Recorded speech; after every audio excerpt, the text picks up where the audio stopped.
Assalamualaikum warahmatullahi wabarakatuh. Selamat datang di channel aku Ajeng Septin. Pada video kali ini, aku mau membahas mengenai penerimaan mahasiswa baru Universitas Indonesia tahun 2022. Sebagaimana yang sudah dijelaskan pada konferensi pers yang dilakukan oleh Universitas Indonesia di YouTube, tahun 2022 ini Universitas Indonesia menyelenggarakan seleksi untuk program pendidikan jenjang vokasi, sarjana, profesi, dan juga spesialis. Namun pada video kali ini aku mau membahas mengenai seleksi masuk vokasi dan juga sarjananya saja.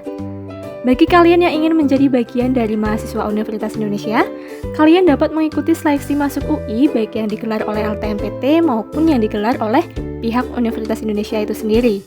Seleksi yang digelar oleh LTMPT meliputi SNMPTN, yang mana aspek penilaiannya itu meliputi nilai rapot, ditambah indeks sekolah dan juga prestasi jika ada. Untuk indeks sekolah, sengaja tidak dikeluarkan ya, supaya tidak menimbulkan multitafsir.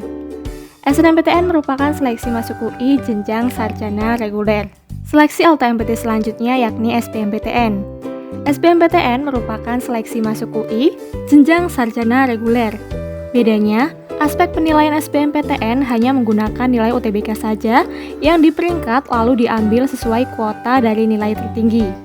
Pada SBMPTN, indeks sekolah dan juga prestasi itu diabaikan ya, karena hanya menggunakan nilai UTBK saja.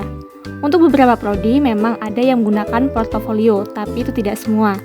Karena merupakan seleksi yang diselenggarakan oleh LTMPT, seluruh rangkaian kegiatan dan pendaftaran SNMPTN dan juga SBMPTN dikelola oleh LTMPT selaku lembaga tes masuk perguruan tinggi.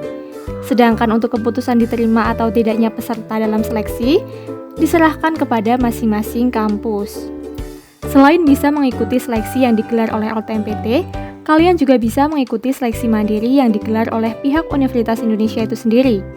Seleksi mandiri UI dibagi menjadi 3 jenis.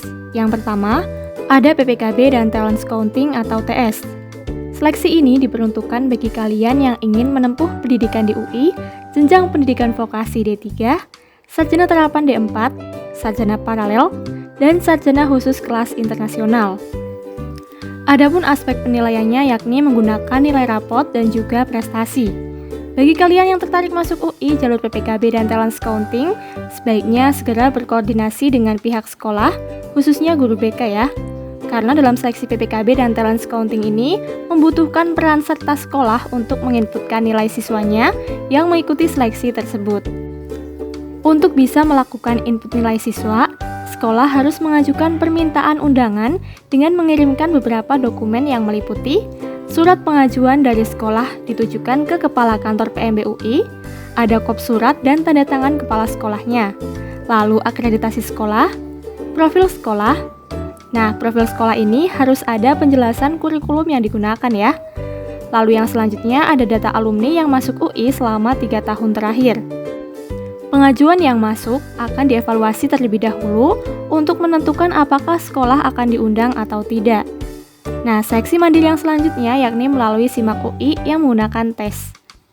Pada ujian SIMAK UI ini, khusus untuk S1 reguler harus melampirkan nilai UTBK.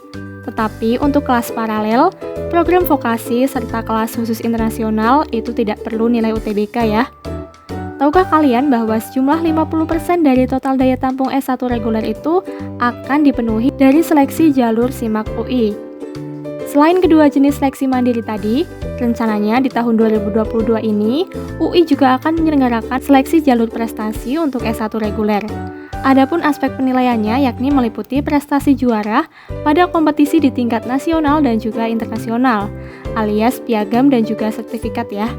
Nah, bagi kalian yang pernah mendapatkan piagam dan juga sertifikat selama di SMA, bisa banget nih nyoba jalur ini. Oke, itulah yang dapat aku sampaikan mengenai penerimaan mahasiswa baru Universitas Indonesia tahun 2022. Banyak kesalahan dan kekurangan, mohon maaf. Sekian, wassalamualaikum warahmatullahi wabarakatuh.